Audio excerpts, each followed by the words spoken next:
পৰিৱৰ্তন হ'ব এইবাৰ এডিআৰই 3.0 পৰীক্ষাৰ পদ্ধতি নতুন পদ্ধতিত হ'ব এডিআৰই 3.0 পৰীক্ষা সো সবিশেষ ভিডিঅ'ত আমি আলোচনা কৰিম তাৰ পূৰ্বে দুটা প্ৰশ্নৰ উত্তৰ আপোনালোকক দিব বিচাৰিছো সো দুটা প্ৰশ্ন হৈছে আপোনালোকে আমাক WhatsApp বা আপোনালোকে আমাক ভিডিঅ'ৰ কমেন্টত প্ৰায় খুজি থাকে এই দুটা প্ৰশ্ন যেনেকৈ কেতিয়া এডিআৰই 3.0 ভ্যাকেন্সি আহিব আৰু এডিআৰই 3.0 মুঠ কিমান পোষ্ট থাকিব সো এই দুটা প্ৰশ্ন আমি সঘনাই আমাৰ ইউটিউবৰ কমেন্টত পাই থাকো বা আমাৰ WhatsAppত মেছেজত পাই থাকো সো এই দুটা প্ৰশ্নৰ উত্তৰ প্ৰথমে আপোনালোকক দিছো তাৰ পিছত ডেফিনেটলি এডিআৰইৰ পৰীক্ষাৰ পদ্ধতি সম্পৰ্কে আমি আলোচনা কৰিম সো প্ৰথম যেটো প্ৰশ্ন এডিআৰই 3.0 ভ্যাকেন্সি কেতিয়া আহিব চাওক বৰ্তমান ইলেকশ্যনৰ সময় সো ইলেকশ্যনৰ সময়ত আপোনালোকৰ এডিআৰই ভ্যাকেন্সি অহাৰ কোনো সম্ভাৱনা নাই সো আফটাৰ ইলেকশ্যন আপোনালোকে এক্সপেক্ট কৰিব পাৰে অক্টোবৰ বা নৱেম্বৰত আপোনালোকৰ ভ্যাকেন্সি আহিব এডিআৰই 3.0 আৰু তাৰ পিছত দ্বিতীয় যেটো প্ৰশ্ন আপোনালোকৰ যে কিমান ভ্যাকেন্সি আহিব মানে পোষ্ট কিমান থাকিব গ্ৰেড 3 আৰু গ্ৰেড 4 মিলাই টোটাল কিমান পোষ্ট থাকিব সো এক্স্যাক্টলি কবলৈ টান তথাপি আমি টেন্টেটিভ এটা অনুমান কৰিছো যে এইবাৰ এডিআৰই 3.0 ত আপোনালোকৰ ভ্যাকেন্সি থাকিব 9 পৰা 12000 আৰু এডিআৰই 3.0 ৰ পিছত যেহেতু অলৰেডি সিএম ছাৰে এই কথা জনাইছে যদি এনডিএ চৰকাৰ হয় তেনে ক্ষেত্ৰত আগন্তুক 5 বছৰত 2 লাখ ভ্যাকেন্সি ফুলফিল কৰিব বা 2 লাখ এপয়েন্টমেন্ট দিব তেনে ক্ষেত্ৰত কিন্তু এডিআৰই 3.0 ৰ পিছত আকৌ এডিআৰই 4.0 বা তাৰ পিছতো আকৌ এডিআৰই পৰীক্ষা হোৱাৰ সম্ভাৱনা আছে সো প্ৰথম অৱস্থাতে আপোনালোকৰ একেবাৰে 20-25,000 মান ভ্যাকেন্সি নাহে এডিআৰই 3.0 ত সো 9 পৰা 12000 মান ভ্যাকেন্সি অহাৰ সম্ভাৱনা আছে গ্ৰেড 3 গ্ৰেড 4 মিলাই আৰু তাৰ লগতে আসাম টেট বুলি ক'লে আপোনালোকৰ মানে টেটত যিবিলাক মানে এলপি ইউপি টেটৰ ভ্যাকেন্সি বিলাক ফুলফিল কৰিব আসাম টেট বাৰু আপোনালোকৰ নাপাতে সি টেটৰ পৰা ৰিক্ৰুটমেন্ট হয় তেনেকুৱাকে হ'ব সো যিকিনহক আমি এডিআৰই কথা পাতি আছো সো এডিআৰইত আপোনালোকৰ 9 পৰা 12000 মান ভ্যাকেন্সি আহিব আৰু এতিয়া এই 9 পৰা 12000 মান যেটো ভ্যাকেন্সি আহিব এটো ডাঙৰ কথা নহয় তাৰ কাৰণটো হৈছে যে ভ্যাকেন্সি কিমানে নহক কিয় আপোনালোকৰ যদি নিজৰ বাবে এটা পোষ্ট মানে সিকিউৰ কৰিব নোৱাৰে তেনে ক্ষেত্ৰত তাৰ কোনো অৰ্থ নাই সো নিজৰ বাবে এটা পোষ্ট সিকিউৰ কৰিবলৈ বা পৰীক্ষা এটা ভালকে দিবলৈ এক্সাম এটা ক্ৰেক কৰিবলৈ আপোনালোকে ডেফিনেটলি নিজৰ ষ্ট্ৰেটেজি বনাব লাগিব সো কি পঢ়িব কেনেকৈ পঢ়িব আৰু ক'ৰ পৰা পঢ়িব সেই সবিশেষ আমি আলোচনা কৰিম ভিডিঅ'ৰ শেষত সো ডেফিনেটলি আপোনালোকে শেষলৈকে চাই থাকিব আৰু যদি কিবা আপোনালোকৰ কোৱেশ্চন থাকে তথাপি আমাক কমেন্ট সেকশনত জনাব আমি প্ৰতিটো কমেন্ট আপোনালোকৰ চাম বাৰু আৰু আপোনালোকৰ ৰিপ্লাই কৰি ডাউটখিনি ক্লিয়াৰ কৰি দিম তো যিকি নহওক এতিয়া ভিডিঅ'ৰ যেটো মূল টপিক সেই টপিকলৈকে আহিছো হেতু হৈছে এডিআৰই 3.0 ৰ যেটো পদ্ধতি বা পৰীক্ষা যেটো পদ্ধতি হেতু চেঞ্জ হ'ব সো কেনেকুৱা হ'ব বা কি পদ্ধতিত পৰীক্ষাটো হ'ব বাৰু সো অলৰেডি এডিআৰই 2.0 ত যিসকল ক্যান্ডিডেট এপিআৰ হৈছিলে বা এডিআৰই 2.0 সম্পৰ্কে যিসকলৰ ধাৰণা আছে তেওঁলোকে গম পায় যে সিএম ছাৰে এটা কথা কৈছিলে যে এডিআৰই 2.0 ৰ পৰীক্ষাটো প্ৰিলিমছ মেইনছ আৰু ইন্টাৰভিউত হ'ব সো যেটো পৰৱৰ্তী সময়ত নহল তাৰ কাৰণটো হৈছে যে পৰীক্ষাৰ প্ৰায় এক মাহ আগত জনাইছিলে কথাখিনি যে প্ৰিলিমছ মেইনছ ইন্টাৰভিউ হ'ব পিছত ষ্টুডেন্টে এটুলৈ অলপ মানে অপোষ্ট কৰাত এটো বাতিল কৰা হল আৰু আগৰ এডিআৰই 1.0 ৰ দৰে মানে এটা লিখিত পৰীক্ষা স্কিল আৰু ভাইভাত এডিআৰই 2.0 পৰীক্ষাটো হল কিন্তু এইবেলি এডিআৰই 3.0 ত যেহেতু সময় হাতত থাকিব আৰু অলৰেডি সিএম ছাৰে এটা ইংগিত দিছে যে এইবাৰ এডিআৰইৰ পৰীক্ষাৰ পদ্ধতিটো চেঞ্জ কৰিব সো তেনে ক্ষেত্ৰত এইবাৰ এডিআৰইৰ পৰীক্ষাৰ পদ্ধতিটো চেঞ্জ হোৱাটো অলমোষ্ট আমি কনফাৰ্ম বুলি ক'ব পাৰি 90% শিওৰ বুলি আমি ক'ব পাৰি যে পৰীক্ষাৰ পদ্ধতিটো চেঞ্জ হ'ব এতিয়া চেঞ্জ হলে পৰীক্ষাৰ পদ্ধতিটো কেনেকুৱা হ'ব মানে প্ৰিলিমছ মেইনছ ইন্টাৰভিউ এনেকুৱা হ'ব নে বেলেগ কিবা পদ্ধতিত হ'ব চাওক প্ৰিলিমছ মেইনছ আৰু ইন্টাৰভিউ কথাটো যেতিয়া আহি যায় তেতিয়া আমাৰ মাইণ্ডত এপিএসসি বা ইউপিএসসিৰ ধাৰণাটো আহে আৰু এডিআৰইৰ লগত এপিএসসি বা ইউপিএসসিৰ কম্পেয়াৰ কৰিলে আমি ভুল হ'ব সো আপোনালোকৰ পৰীক্ষাটো প্ৰিলিমছ মেইনছ ইন্টাৰভিউ পদ্ধতিত নহয় আপোনালোকৰ এসএসসি যেনেকৈ পৰীক্ষা পাতে এসএসসি সিজিএলৰ পৰীক্ষা যেনেকুৱা হয় গ্ৰেজুৱেট লেভেলৰ যে টায়াৰ 1 টায়াৰ 2 তাৰ পিছত স্কিল টেষ্ট হয় ঠিক একেটা পদ্ধতিতে এডিআৰইৰ পৰীক্ষা হোৱাৰ পূৰ্ণ সম্ভাৱনা আছে ঠিক আছে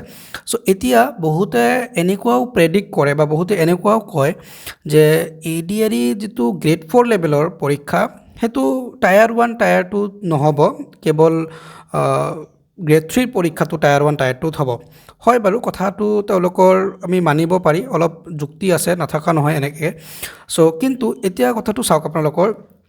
কেৱল গ্ৰেড 4ৰ পৰীক্ষা দিয়া কেণ্ডিডেট কিমান হ'ব? গ্ৰেড 4 বুলি ক'লে যিসকল ষ্টুডেণ্টে 8 পাছ কৰিছে আৰু 10 পাছ কৰিছে তেওঁলোকেহে কেৱল গ্ৰেড 4ৰ পৰীক্ষাটো দিব পাৰিব। যদি হায়াৰ ছেকেণ্ডেৰী পাছ কৰে সেই ষ্টুডেণ্টজন কিন্তু গ্ৰেড 4ৰো পৰীক্ষা দিব, গ্ৰেড 3ৰো পৰীক্ষা দিব। চ' তেনে ক্ষেত্ৰত আমি মেক্সিমাম ষ্টুডেণ্টছ আই হোপ আমাৰ হায়াৰ ছেকেণ্ডেৰী পাছ কৰাই হয় আজিকালি। চ' তেওঁলোকে গ্ৰেড 3 পৰীক্ষা আৰু গ্ৰেড 4 দুটাই পৰীক্ষা দিয়ে। চ' সেই হিচাপে যদি আমি চাব যাওঁ, আমাৰ টায়াৰ 1 আৰু টায়াৰ 2 তাৰপিছত স্কিল আৰু ভাইবা এইটো পেটাৰ্ণৰ বাবে প্ৰিপাৰেশ্যন চলালে বেছি ভাল হ'ব। কাৰণ আমাৰ মেট্ৰিক পাছ কৰা বা 8 পাছ কৰা ষ্টুডেণ্টছসকল বহুত কম পাম আমি, কিন্তু হায়াৰ ছেকেণ্ডেৰী পাছ কৰা ষ্টুডেণ্টছ বহুত বেছি আছে। সেই গতিকে আমি টায়াৰ 1 টায়াৰ 2 যিটো আমাৰ গ্ৰেড 3 লেভেলৰ হ'ব সেইটো প্ৰিপাৰেশ্যন চলালে বেছি ভাল হ'ব আৰু সেইটো পেটাৰ্ণতে হোৱাৰ সম্ভাৱনা বেছি আছে। তো যি কি নহওক, এতিয়া যদি টায়াৰ 1 টায়াৰ 2 পৰীক্ষা হয়, তাৰপিছত স্কিল বা ভাইবা পৰীক্ষাটো হয়, দেন কেনেকৈ মানে প্ৰিপাৰেশ্যন চলাব? চাওক, আফটাৰ অল এটা চিলেকশ্যন ল'ব লাগে, এটা মানে নিজৰ বাবে পষ্ট এটা চিকিউৰ কৰিব লাগে। চ' যদি টায়াৰ 1 হয়, টায়াৰ 2 হয়, স্কিল ভাইবা হয় বা পেটাৰ্ণ চেঞ্জ কৰে, পেটাৰ্ণ চেঞ্জ নকৰে, পষ্ট কিমান আহে, বাঢ়ে কমে, চ' যি হয় আৰু তাৰপিছত যদি আফটাৰ অল যদি আপোনাৰ হাতত এটা এপইণ্টমেণ্ট লেটাৰ নাহে, তাৰ কোনো অৰ্থ নাথাকে। চ' এপইণ্টমেণ্ট লেটাৰ এটা হাতত পাবলৈ আৰু মানে নিজৰ বাবে এটা পষ্ট চিকিউৰ কৰিবলৈ কেনেকৈ প্ৰিপাৰেশ্যন চলাব? চাওক, অলৰেডি কিন্তু এইটো কথা CM ছাৰে জনাইছে যে এইবেলি ADREৰ কুৱেশ্যন পেটাৰ্ণো চেঞ্জ হ'ব। So' question pattern in the sense আপোনালোকৰ আগৰ যিটো লেভেলত কুৱেশ্যন কাটিছিলে ADRE বা ষ্টেট লেভেল ৰিক্ৰুইটমেণ্ট কমিশ্যনে ADRE পৰীক্ষাত, এইটো কিন্তু চেঞ্জ কৰিব। চ' বেচিকেলি চেঞ্জ কৰিলে তেওঁলোকে আগত যিটো 1 লাইন কুৱেশ্যন আছিলে সেই কুৱেশ্যনটো এতিয়া আপোনালোকৰ ষ্টেটমেণ্ট বেছ কুৱেশ্যন যাব আৰু 1 লাইন কুৱেশ্যন নাথাকে। আজিকালি আমি এইটো গম পাওঁৱে চবে যে SSC হওক বা যিকোনো ষ্টাণ্ডাৰ্ড পৰীক্ষাত হওক 1 লাইন কুৱেশ্যনৰ যিটো আছিলে পদ্ধতি সেইটো চেঞ্জ কৰা হ'ল। এতিয়া আজিকালি ষ্টেটমেণ্ট বেছ কুৱেশ্যন দিয়ে। চ' আপোনালোকে ষ্টেটমেণ্ট বেছ কুৱেশ্যনটো বেছিকৈ প্ৰিপেৰেশ্যন কৰিব আৰু কনচেপচুৱেল পঢ়িব। মানে এতিয়া যিহেতু হাতত সময় আছে, আপুনি মেথছে কৰক বা